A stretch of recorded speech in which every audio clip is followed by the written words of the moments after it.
Russia's President Vladimir Putin is currently welcoming leaders of the Russian-led Collective Security Treaty Organization in Moscow. Belarus Alexander Lukashenko is one of the presidents joining the military alliance meeting at the Kremlin. The summit is timed to coincide with the 30th anniversary of the Collective Security Treaty, and we're seeing live pictures of the venue here.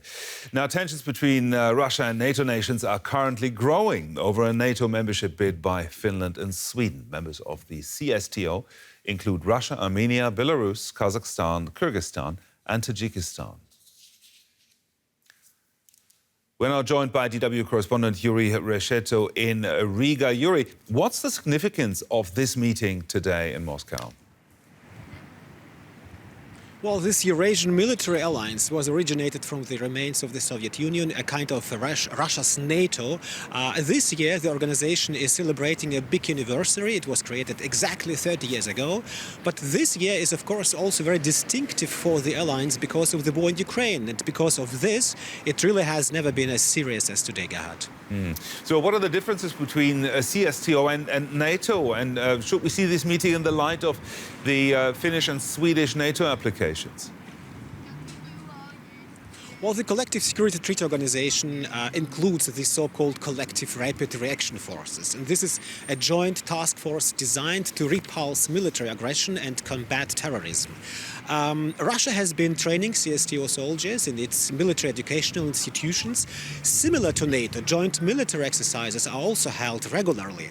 But compared to NATO, the CSTO is significantly smaller. There are only 6 member countries. NATO has 30. Just like the Western military alliance, the CSTO is a mutual defense pact. In the event of a military threat against one of the participating countries, the entire alliance comes to its defense like NATO. Now, there are reports of Russia's invasion stalling or slowing down. Is it possible that the CSTO alliance could get involved? Is Putin asking for help there? Well, that's a difficult question. Experts say the Russian army is lacking the manpower it needs to make progress. British intelligence reports suggest that even a third of all Russian ground forces in Ukraine have been wiped out. In light of this, support from the other allied republics would, of course, be helpful for Russia. But I don't think that help will come. First of all, from the CSTO's perspective, no allied country is being attacked. On the contrary, Russia is invading Ukraine. Secondly, we have seen in the past that the will to really fight for another country is extremely low.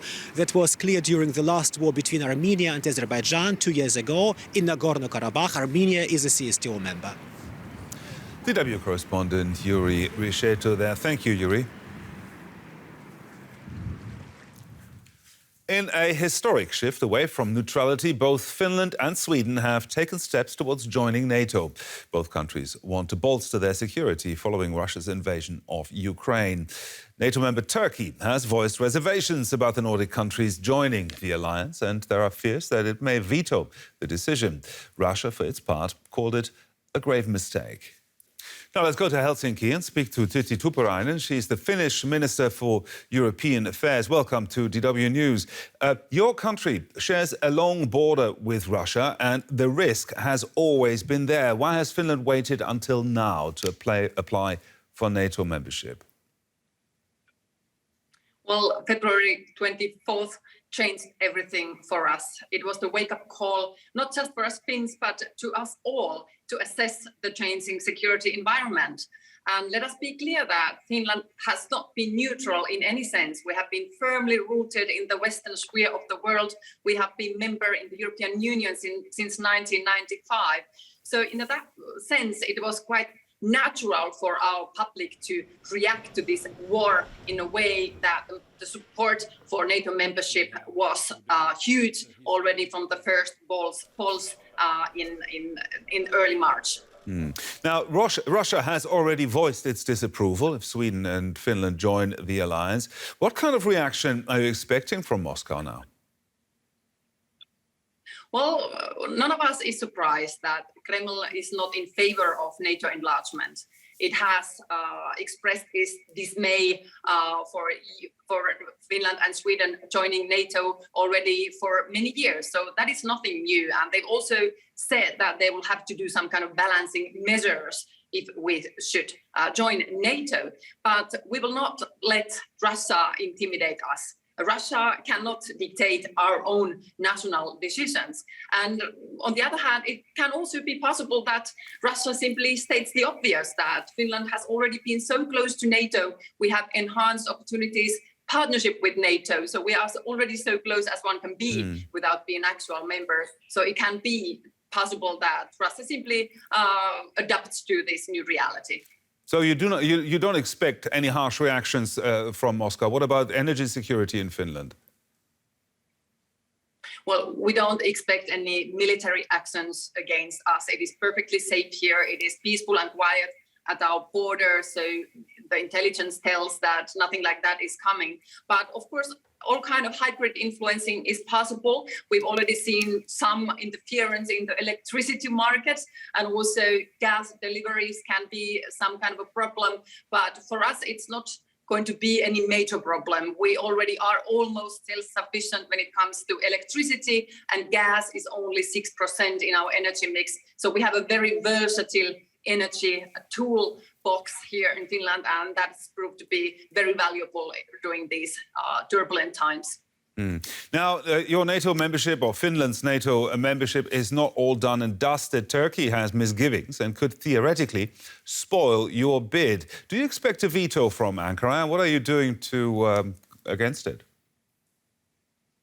Well, we've heard a lot of indications of support to us, and that NATO's open door policy applies, and we believe so. We have been told repeatedly that we are welcome, and we certainly believe so. But we need to be humble. Of course, it needs to be ratified in each and every NATO member state. So the accession treaty is something that is at the end in the hands of NATO members, including Turkey.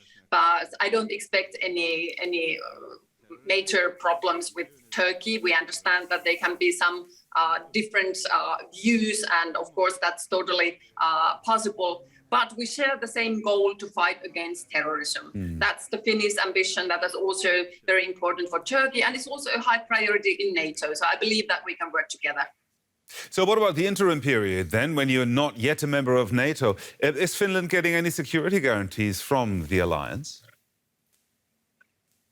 Well, we are already a member in the European Union, and European Union is also a very important security provider. There is mutual assistance clause in the European Union treaties. Article 42.7 states that if one country is being attacked, the others are obliged to assist. So we believe that we could get a lot of support and help from the European Union side if necessary. But of course, it's not the same thing as the security guarantees in Article 5 in NATO. So therefore, we appeal for a swift adoption process that would be the best possible safeguard, the best possible security guarantee for us during the so-called grey zone. And we welcome the signs from Berlin that Germany is ready to ratify as soon as possible. Thank you very much. Tütti Tuppurainen there, the Finnish Minister for European Affairs. Thank you.